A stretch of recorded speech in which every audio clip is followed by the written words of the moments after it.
오늘 말씀은 시편 20편 말씀입니다. 말씀은 시편 20편 말씀입니다. 여기 찾으셨으면 한 목소리로 같이 읽도록 하겠습니다. 내가 고통당하고 있을 때 여호와께서 내게 응답하시고 야곱의 하나님의 이름이 너를 보호해 주시며 성소에서 너를 도와주시고 시온에서 너를 붙들어 주시기를 원하노라. 내가 드린 모든 재물을 기억하시고 내 번제를 받으시기를 바라노라. 내 마음에 소망을 주시고 내 모든 계획을 이루어 주시기 바라노라. 우리가 내 승리로 인해 기뻐 소리칠 것이며 우리 하나님의 이름으로 우리 깃발을 높이 세울 것이라. 여호와께서 내 모든 간구를 이루어 주시기를 바라노라. 여호와께서 그 기름 부으신 이를 구원하시는 줄 이제 내가 알았도다. 그분이 구원하시는 그 오른손의 힘으로 거룩한 하늘에서 그에게 응답하시니 어떤 이는 전차를 의지하고 어떤 이는 말을 믿으나 우리는 여호와 우리 하나님의 이름을 믿노라. 그들은 엎드러지고 쓰러지겠으나 우리는 일어나서 굳건히 서리라. 여호와여 구원하소서. 우리가 부를 때 왕이시여 응답하소서. 시편 20편 오늘 읽은 이 본문의 말씀은 전쟁을 나가기 전에 하나님 앞에서 왕과 백성들이 함께 모여서 기도하는 내용입니다. 이웃나라의 공격에 대항해서 나가려는 그 시간에 전쟁의 지휘자인 왕을 위해서 백성들이 기도하는 내용을 담고 있습니다. 전쟁에서 보호하시고 승리케 하시는 그렇게 하실 하나님을 찬양하고 있는 내용으로 구성이 되어 있습니다. 하나님의 말씀과 세상의 가치, 하나님께 순종하려는 그 선한 마음과 세상을 등지게 하려는 그 사단의 유혹이 매일매일 매 순간순간 우리의 마음속에서 치고받고 싸우면서 전쟁을 일으킵니다. 그래서 우리의 마음은 정말 참혹할 지경으로 막 싸우죠. 전쟁이 벌어지고 그 결과 무엇이 이기냐에 따라서 우리의 삶의 열매가 변하고 있어요. 그래서 그 열매는 또 우리의 눈에 보이잖아요. 그래서 그 열매를 보면서 저는 낙심하기도 하고 또 격려받기도 하고 그렇게 우리가 매일매일을 살아가고 있습니다. 그렇죠? 영적 전쟁의 두 주체는 하나님과 사단이 아닙니다. 사단은 하나님이랑 대적하여 싸울 수가 없어요. 사단과 하나님의 이름을 받고 하나님의 백성이라 불리는 우리의 싸움입니다. 그렇죠? 그 사단과 싸우는 그 전쟁터에 나아가야 되는데 그렇죠? 우리가 무엇을 붙잡고 나아가겠습니까? 그렇죠? 그 전쟁에 나아가기 전에 우리가 어떻게 그 전쟁에 나아가서 이겨야 할지 생각을 해야 되지 않습니까? 그렇죠? 우리가 매일 질 수는 없잖아요. 그렇죠? 하나님께서 그걸 바라시지 않고 또 우리 안에 하나님이 계시는데 지는 게 조금 이상하잖아요. 모든 무기를 가지고 첨단 무기를 가지고 나아가서 원시인한테 지고 오면 좀 그렇잖아요. 그런 면에 있어서 오늘의 본문은 이 전쟁에 나아가기 전에 왕에게 하나님께 대하여 이 왕에 대하여 구하는 기도는 정말 우리에게 매일 필요한 기도가 아닌가 싶습니다. 그래서 이 본문을 살펴보면서 우리의 삶을 위해서 함께 기도하고 또 이 땅의 교회를 위해서 기도하고 또 이 나라를 위해서 함께 기도할 수 있는 시간이 되기를 원합니다. 1절에 보면 이렇게 말씀하고 있습니다. 내가 고통당하고 있을 때 여호와께서 내게 응답하시고 야곱의 하나님의 이름이 너를 보호해 주시며 성소에서 너를 도와주시고 시온에서 너를 붙들어 주시기를 원하노라. 우리의 삶에 고통이 없는 사람은 없습니다. 그리고 모든 사람이 그 고통을 지고 살아가고 있는 것으로 알고 있습니다. 그리고 고통은 상대적이라, 그죠? 누군가에게는 작아 보여도 누군가에게는 어마어마하게 크고, 그죠? 자신이 당하는 고통은 정말 표현을 할 수가 없죠. 제가 더 많이 알고 더 많이 이렇게 마음을 함께 나누고 싶은데 연약하고 지혜가 짧아서 그런 고통들이 여러분이 어떤 고통에 계시고 여러분이 그 고통이 얼마나 크게 느껴지고 얼마나 힘겨운지 명확하게 알 수가 없어요. 경험해 보기 전까지는 경험해 봐도 제가 그 고통을 다 이해합니다라고 말할 수는 없을 것 같아요. 제가 지난주 토요일날 허리를 삐끗해서 주저앉았었는데 그 전에 제 아내가 그런 적이 있었거든요. 근데 그때는 그렇게 아픈가? 이 정도 마음이었어요. 그냥 아프겠다. 마음이 아프다. 이 정도였는데 제가 그 고통을 경험한 순간 이렇게 아팠구나. 내가 그때 좀 더 잡아줬어야 되는데, 내가 그때 좀 더 해줬어야 되는데, 아주 조금 이해했습니다. 저의 입장에서 그 고통을 아주 조금 이해했습니다. 근데 육신의 아픔도 그런데 마음의 아픔은 어떻게 이해할까요? 마음의 아픔을 제가 그리고 누군가를 어떻게 이해하고 돌봐줄 수 있을까요? 가끔 이런 고통도 있습니다. 하나님의 말씀을 따라 살려고 애쓰지만 그렇게 살지 못하는 나를 볼 때 찾아오는 그 고통들, 죄의 습관에서 벗어나지 못하고 그 중독들이 나를 붙잡고 있는 걸 알아요. 모르면 괜찮은데 또 알아서 빠져나가고 싶은데 안 되는 그 고통, 그 죄 가운데서 쳇바퀴 돌 때 찾아오는 그 낙심과 아픔은 그것도 만만치 않게 아픈 것 같습니다. 그 모든 고난에서 자유케 되기를 원하고 우리를 옥죄고 있는 그 아픔에서 구원받기를 원합니다. 히브리서 4장 15절 16절에서 이렇게 말씀하고 있습니다. 이는 우리에게 계신 대제사장은 우리의 연약함을 동정하지 못하시는 분이 아니며 또한 모든 면에서 우리와 동일하게 시험을 당하셨으나 죄가 없으신 분이기 때문입니다. 그러므로 자비하심을 얻고 필요할 때 도우시는 은혜를 얻기 위해 은혜의 보좌 앞으로 담대히 나아갑시다. 여러분, 고통 가운데 있을 때 자비하심을 얻고 필요할 때 도우시는 은혜를 얻기 위해서 은혜의 보좌 앞으로 담대히 나아갑시다.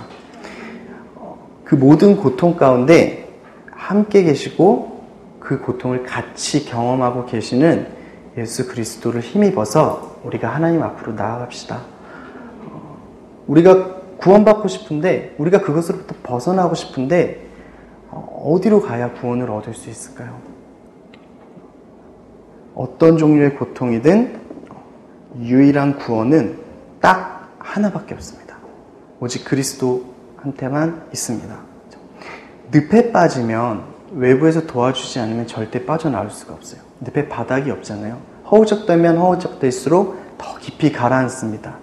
그때 빠져나올 수 있는 방법은 누군가 손을 뻗쳐 잡아줘서 당겨 올려주는 것밖에 없어요.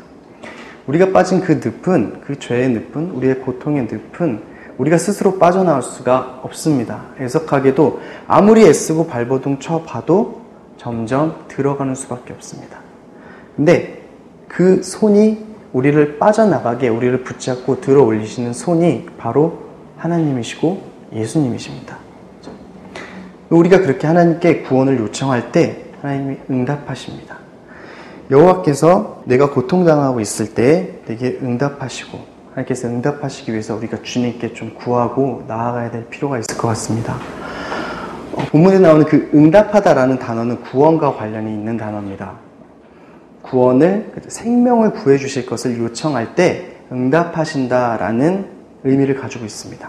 그리고 그 기반에 있는, 이 사람들이 이 단어를 쓸 때 기반에 가지고 있는 개념은 오직 하나님만이 구원하실 수 있으시다. 오직 하나님만이 생명을 건지실 수 있으시다 라는 사실과 관련될 때 이 응답하다라는 단어를 사용합니다. 사람들이 인정을 하든 그렇지 않든 구원은 오직 하나님께만 있습니다.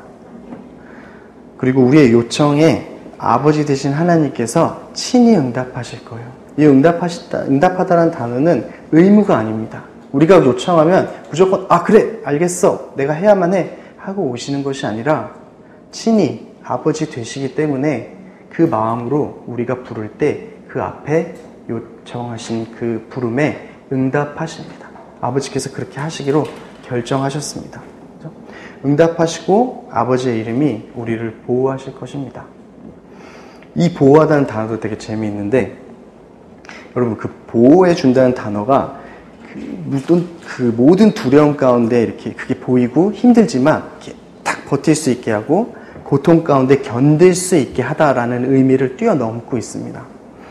어떤 문제냐면 이제 이렇게 평지에서 이제 전쟁이 있다고 봅시다. 그래서 이제 제가 이렇게 서 있는데 사방에서 막 이제 총과 칼을 들고 저를 쫓아와요. 그래가지고 제가 어떡하지 도망갈 데가 없는데 하나님께서 그런 저를 붙들고 이렇게 올리시는 거예요. 그럼 이 밑에 있는 공격들은 너무 높이 올라간 그를 공격을 할 수가 없습니다. 그런 의미의 보호하다예요. 그래서 여기서 개역개정에는 하나님께서 여호와의 이름이 너를 높이 드실 것이며 라고 표현합니다. 그럴 정도로 그 문제의 모든 걸 뛰어넘어서 그 위로 하나님께서 보호하시는 겁니다. 간당간당하게 위태위태하게 아슬아슬하게 구원을 하시는 것이 아니라 정말 차고 그 위에 올라가서 보면 그렇게 무섭던 문제들이 하나도 문제가 되지 않을 정도로, 아니 내 눈에 보이지도 않을 정도로 하나님께서 완전하게 온전하게 보호하십니다.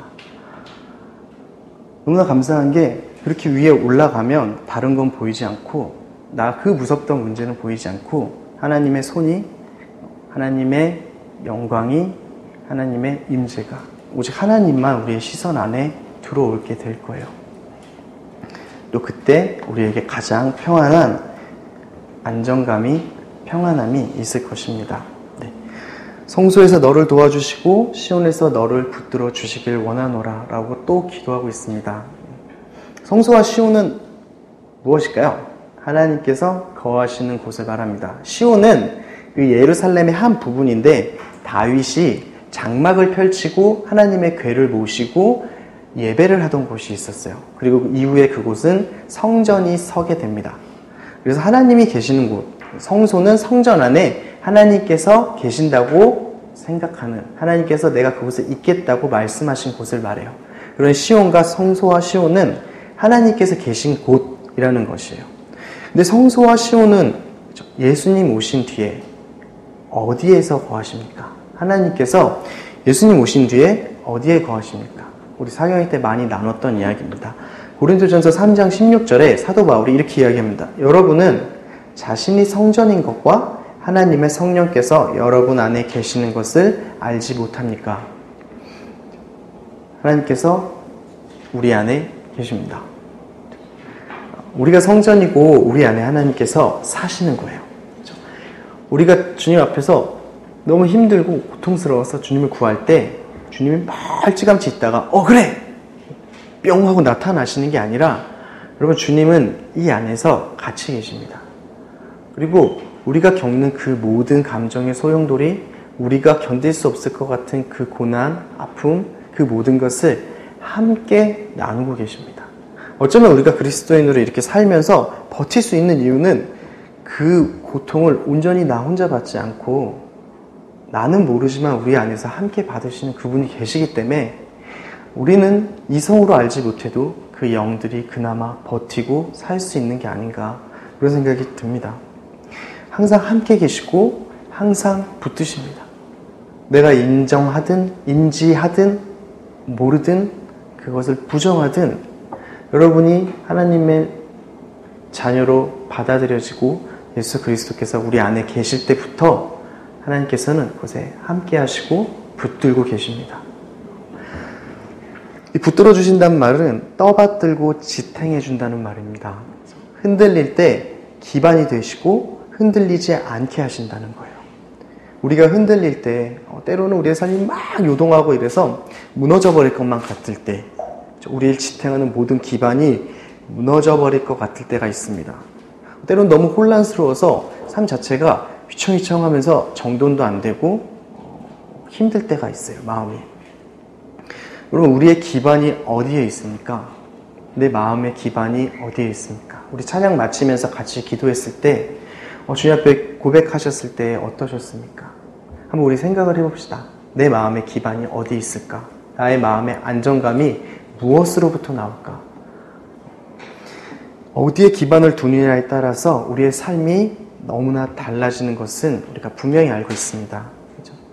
우리의 기반이 잠깐 있다가 없어지는 것들, 한때 버티다 무너지는 것들 위에 쌓을 것이 아니라 영원한 것에 쌓아야 하지 않겠습니까? 영원히 무너지지 않는 것에 쌓아야 되지 않겠습니까? 우리의 기반을 만약에 돌아보고 주님 앞에 기도하고 주님 앞에 구할 때 만약 그 기반이 잘못된 데에 쌓여 있는 걸 보여주신다면 비록 그게 아프고 상실감이 찾아오고 힘들지라도 우리가 그것을 주님께서 옮겨주시기를 좀 구했으면 좋겠습니다. 옮겨져야 살 수 있거든요. 옮겨지지 않으면 못 삽니다. 그리고 삶 자체도 불안함과 소용돌이와 흔들림이 아니라 평탄함과 안정감과 기쁨 가운데 있을 수 있는 방법은 그거밖에 없습니다. 주님, 이 왕을 위해서 하나님께 이렇게 기도합니다. 내 마음에 소망을 주시고 내 모든 계획을 이루어 주시기를 바라노라. 생명을 주시고 또 하나님의 모든 충고가 충만하기 위해서 기도합니다.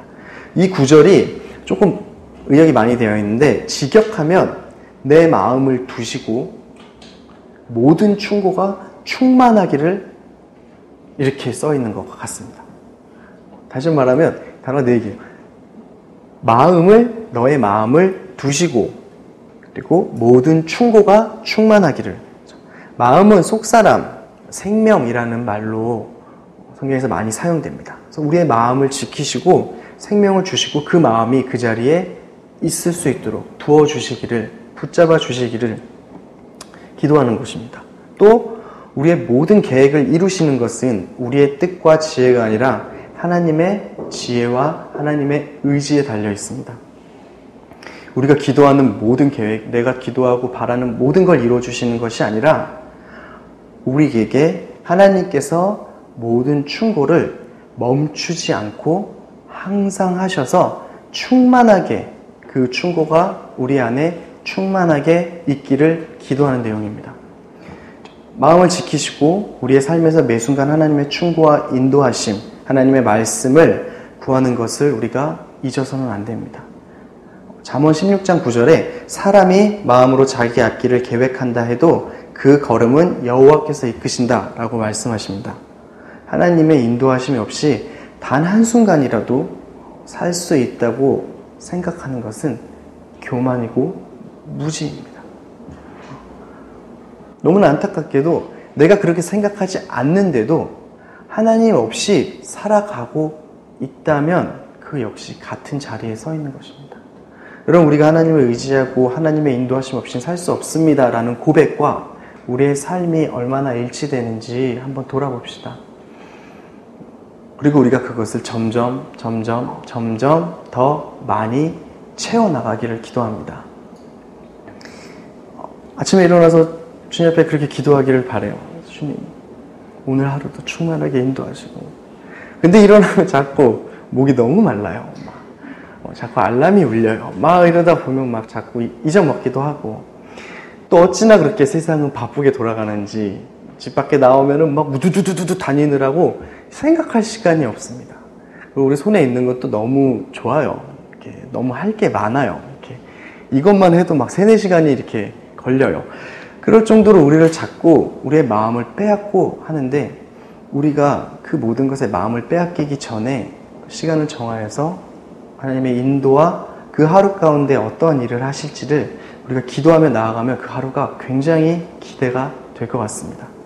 아침에 제가 그렇게 기도하고 다닌 적이 있어요. 오늘 주님 무엇을 하실지 알려주십시오. 내가 그것을 꼭 보겠습니다. 최소한 3개 막 이러면서 나왔는데 너무 작게 잡았네. 최소한 3개. 근데 하루 종일 무슨 생각을 하냐면 이게 하나님이 하신 건가?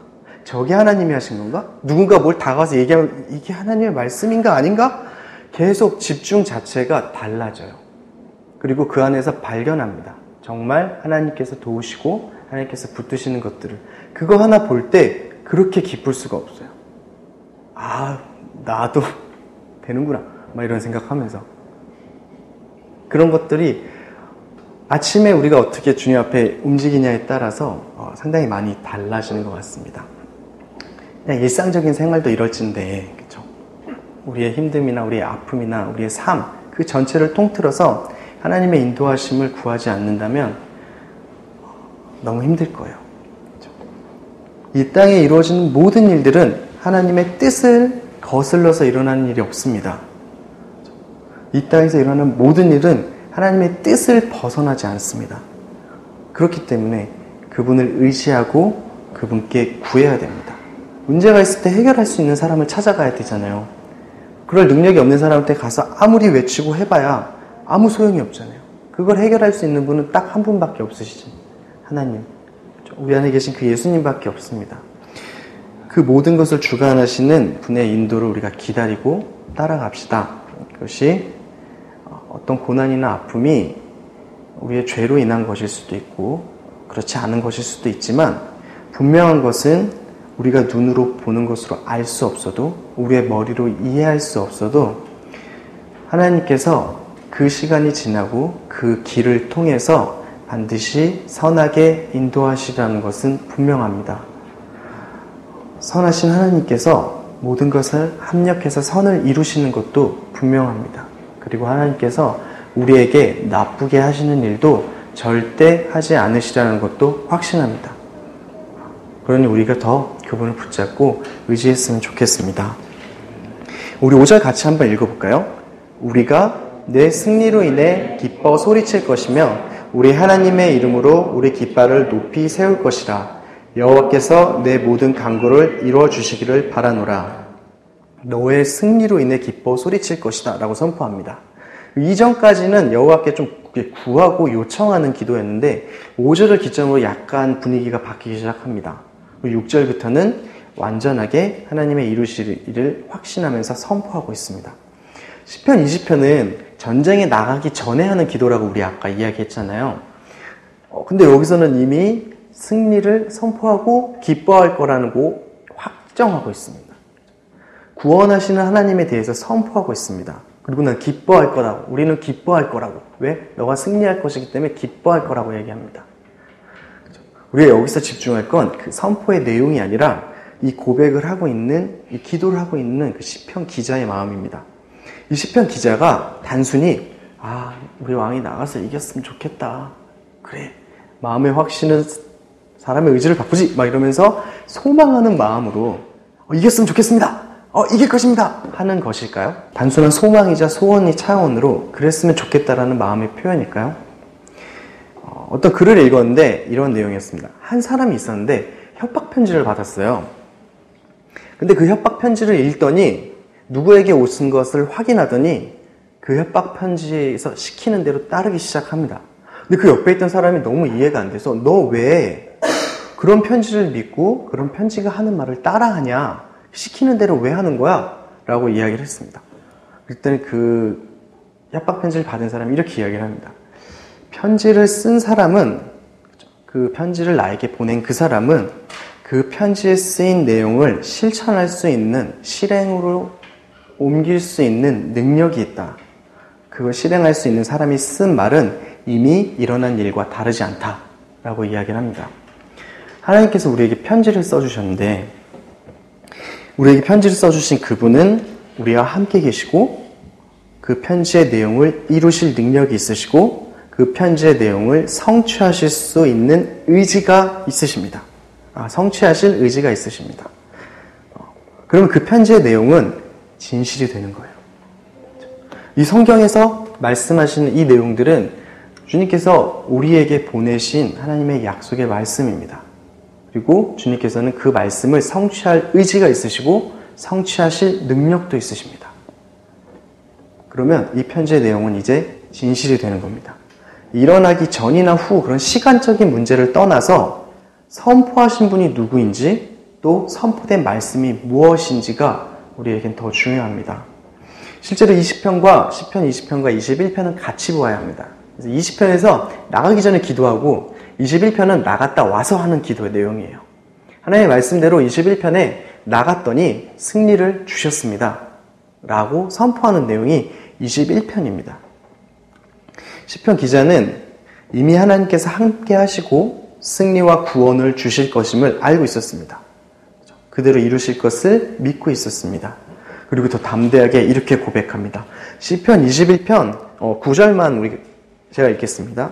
왕이 분노할 때 가마처럼 그들을 불태울 것입니다. 여호와께서 진노하시며 그들을 삼키실 것이니 그 불이 그들을 살라먹을 것입니다. 왕이 분노할 때 여호와께서도 진노하신다고 말씀하십니다. 어떤 학자는 이렇게 표현합니다. 이 말씀에 대해서 이 대적들, 그 왕을 대적하는 그 대적들은 왕을 미워하고 왕을 해하려는 음모를 꾸민 자들이다.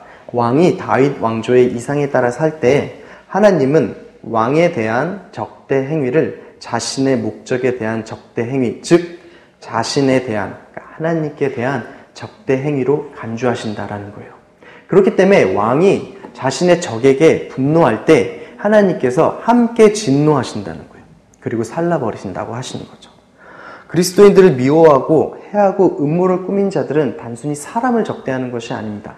사람을 괴롭히는 것이 아니고 그리스도의 계획을, 하나님의 계획을 적대하고 그리스도를, 하나님을 적대하는 것입니다. 이것은 우리에게 엄청난 그 뒷배 있잖아요. 백이라 그러죠.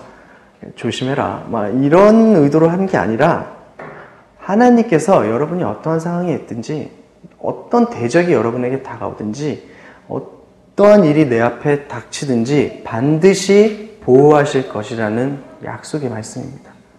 그만큼 확고한 거예요. 내가 너를 반드시 지키겠다. 내가 너를 모든 걸 살라서라도 붙들겠다. 우리가 고난 중에 아플 때 고난의 축복이다라는 말도 있고 여러 가지 말이 있잖아요. 어떻게 그렇게 감사할 수 있을까요? 우리가 아픈데, 우리가 힘든데 어떻게 찬양할 수 있을까요?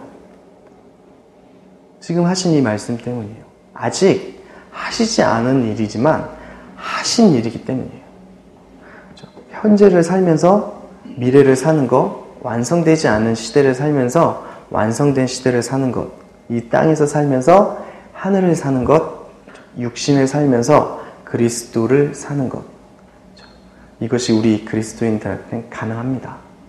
이것이 단지 우리의 생각 안에서 우리의 어떤 세뇌적인 모습으로 우리의 이렇게 그걸 바꾸는 것이 아니라 실제로 우리의 삶에 그것이 경험이 가능합니다. 이미 맛보신 분들도 있을 것이고 또 앞으로 맛보실 분들도 있을 것입니다. 근데 분명한 것은 이것이 우리 안에 이루어지고 있는 일들입니다. 그렇기 때문에 우리가 진짜 감사할 수 있는 거예요.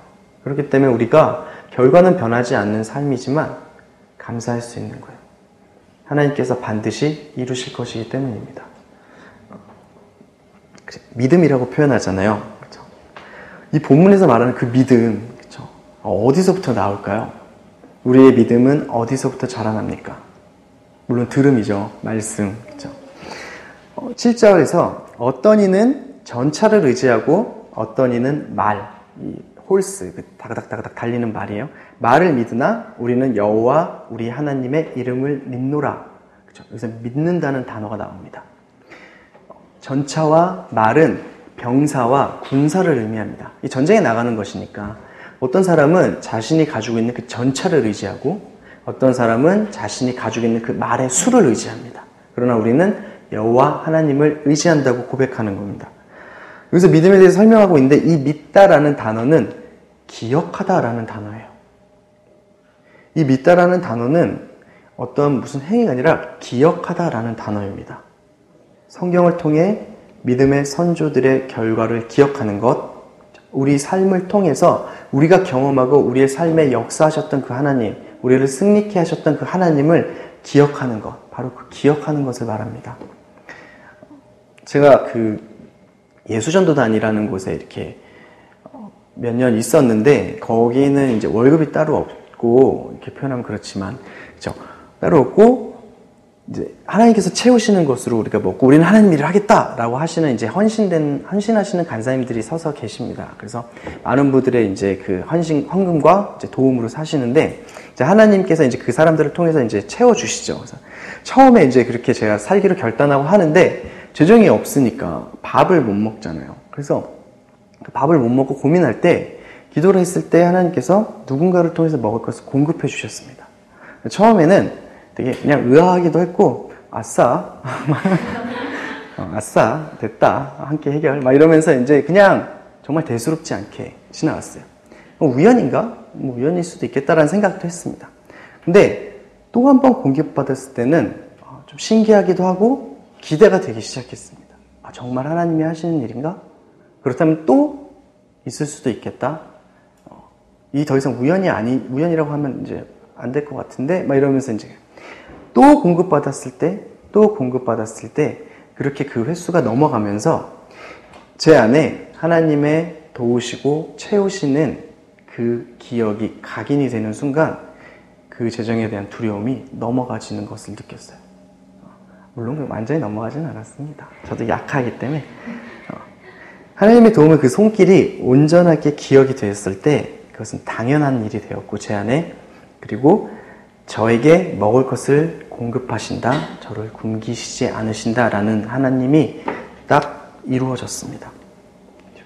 하나님의 말씀이 하나님의 인도하심을 보고 그 말씀이 성취되는 것을 한 번 보고 두 번 보고 또 그 일들을 기억하면 그건 우리 안에 이제 당연한 일이 됩니다. 그리고 그런 기억이 우리의 믿음을 세워주실 것이고 그리고 온전히 하나님만 의지할 수 있게 됩니다. 이전에도 그랬으니 당연히 하실 것이다. 우리 한번 기억해 봅시다. 나의 삶을 쭉 돌아봤을 때 하나님의 손이 내 삶을 어떻게 인도하셨는지, 하나님의 손이, 하나님의 인도하심이 나를 어떻게 여기까지 이끄셨는지, 그러면 지금 우리를 혹시 덮고 있는 고통, 아니면 앞으로 우리에게 다가올 그 고통 가운데에서도 그냥 두시지 않으실 하나님의 말씀을 우리가 믿을 수 있을 것입니다. 만약 그런 기억이 아직 없으면 지금 이 말씀을 의지해서 그 기억이 단순히 내 삶에서부터 시작되지 않을 수도 있습니다. 이 성경에 수많은 말씀의 약속들이 있잖아요. 이 약속의 말씀들을 의지해서 한 걸음 내디뎌 보지 않으시겠습니까? 경험하실 수 있을 거라 제가 확신합니다.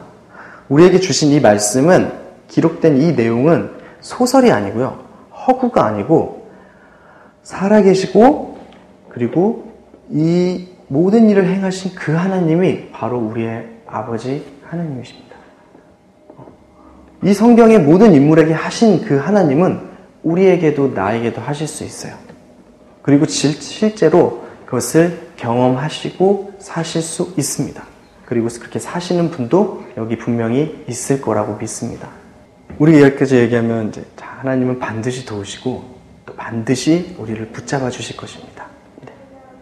이거는 변하지 않는 사실이에요. 여러분 힘내십시오. 여러분 이렇게 흔들리지 않으셔도 돼요. 하나님이 안 흔들리니까 우리도 괜찮아요. 그럼 누구에게, 제가 여기까지 하나님 감사합니다 그러는 순간 제 안에 그럼 누구에게 나는 그 부류 안에 있나? 라는 생각이 들었어요. 누구에게 이런 약속을 해주시고 누구에게 이렇게 지키시고 보호하시겠다고 하시는 것일까요? 우리 3절 같이 읽어보겠습니다. 내가 드린 모든 재물을 기억하시고 내 번제를 받으시기를 바라노라. 여기 3절 읽으면 아까 좀 의아하지 않으셨어요? 앞절은 1, 2절은 그 다음에 4, 5절은 하나님께 승리하시고 구원하시고 보호하시고 이런 걸 요청했단 말이에요. 그 다음에 너가 승리할 것을 우리가 믿습니다 이런 얘기를 했는데 3절은 좀 달라요. 내가 드린 재물을 기억하시고 내 번제를 받으시기를 바라노라. 제사의 내용이지 전쟁의 내용이 아니지 않습니까? 제사의 목적이 무엇입니까? 하나님께서 이스라엘 백성에게 제사를 제정해 주셨는데 그 제사의 목적이 무엇입니까? 죄사함. 죄사함의 목적이 무엇입니까? 관계죠. 하나님께서 그리스도를 통해 우리를 화목케 하셨어요. 제사를 통해서 하나님의 백성이라는 그 관계를 유지하기를 원하셨습니다. 그리고 그 방도로 제사를 주셨던 거고요. 하나님께 다른 걸 요청하는 것이 아니라 우리가 하나님께 드린 그 제사, 그 제물, 하나님께서 우리를 붙드시고 우리를 그 관계 가운데 묶어주신 그 우리의 관계를 기억해달라고 하는 거예요. 그 관계를 지켜달라고 하나님 앞에 기도하고 있습니다. 근데 그 제사가 구약에서 하나님께서 제정하신 그 제사는 그리스도의 그림자입니다. 다들 알고 계시겠지만 그 제사는 이 땅에 오셔서 우리의 죄 때문에 제물이 되시고 친히 십자가에 달려서 죽으시고 살아나신 그 예수님을 가리키는 그림자예요. 제사로는 온전히 될 수 없기 때문에 이스라엘 백성들은 제사를 매일 드렸어야만 했어요. 하지만 예수님은 단번 한 방에 끝내셨습니다. 완전한 제사를 이루셨고 완전히 그 모든 것을 이루셨습니다. 이 우리가 드린 그 제물, 우리 제물이 되신 그 예수 그리스도를 하나님께서 기억하시고 우리의 예배를 받아주십시오. 우리를 대신하여 죽으신 어린 양 우리를 하나님과 화목하게 하신 그리스도를 기억하십시오. 기억해 주십시오. 우리의 예배를 받으시고 우리를 주님 안에 머물게 하여 주십시오. 이런 요청을 드리는 것입니다. 하나님과 관계가 있는 자들, 하나님께 기름 부음 받은 자, 그를 반드시 지키는 것. 하나님께서 기름 부으신 자는 반드시 지키십니다. 기름 부음 받았다는 건 다른 의미가 아니라 하나님 앞에 구별한다는 의미가 있습니다. 그래서 출애굽기나 레위기에서 어떠한 기구나 어떠한 사람에게 기름을 바르거나 기름을 붓는 일이 있는데 그건 다른 의미가 아니라 이건 내 거다, 이건 하나님의 것이다 라는 하나님의 소유를 인치는 장, 거룩하게 구별하는 것이에요. 왕이나 제사장, 선지자에게서 기름을 붓는 것은 그분들이 이제는 하나님의 종이고 하나님의 소유다라는 것을 명확하게 구별하는 것입니다. 고린도서 1장 21절, 22절에 이렇게 적혀 있습니다. 여러분이 함께 우리를 그리스도 안에서 굳건하게 하시고 또 우리에게 기름을 부어주신 이는 하나님이십니다. 또한 그분은 우리를 인치시고 보증으로 우리 마음속에 성령을 주셨습니다.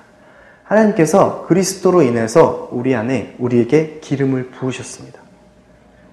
그리스도 안에서 그리스도로 인하여서 우리는 기름 부음을 받았고 성령 하나님을 통해서 우리가 하나님의 소유로 구별되고 인침받았습니다.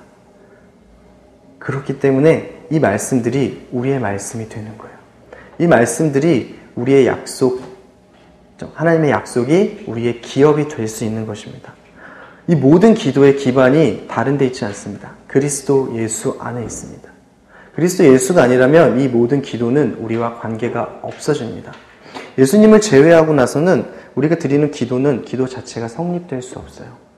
우리 안에 계신 그 예수님 때문에 우리를 위해서 이 땅에 오시고 또 십자가에 달려 돌아가시고 부활하시고 다시 올라가셨다. 우리 마음에 오신 성령님과 그 예수님 때문에 우리가 기도할 수 있게 됐습니다. 이 기도도 그렇기 때문에 반드시 지켜질 것입니다. 하나님이 약속하십니다. 예수께서 우리의 그리스도이십니다. 그리스도는 구원자죠. 예수님께서 우리 구원자십니다. 그렇죠? 그리고 예수님만이 우리의 반석 되십니다. 우리가 그토록 자유케 되길 원하고 우리가 그토록 벗어나고 싶은 무엇인가가 있다면 그곳으로부터 꺼내줄 수 있는 것도 오직 예수님 뿐이십니다. 그리고 그것으로부터 벗어나서 안정되고 흔들리지 않고 굳건히 설 수 있는 기반을 세워주시는 것도 오직 예수님입니다. 우리의 삶의 기반과 우리의 마음이 오직 예수님 위에 있기를, 그리고 하나님께서 우리의 삶의 기반을 들어서 예수님 위로 옮겨주시기를 축복합니다.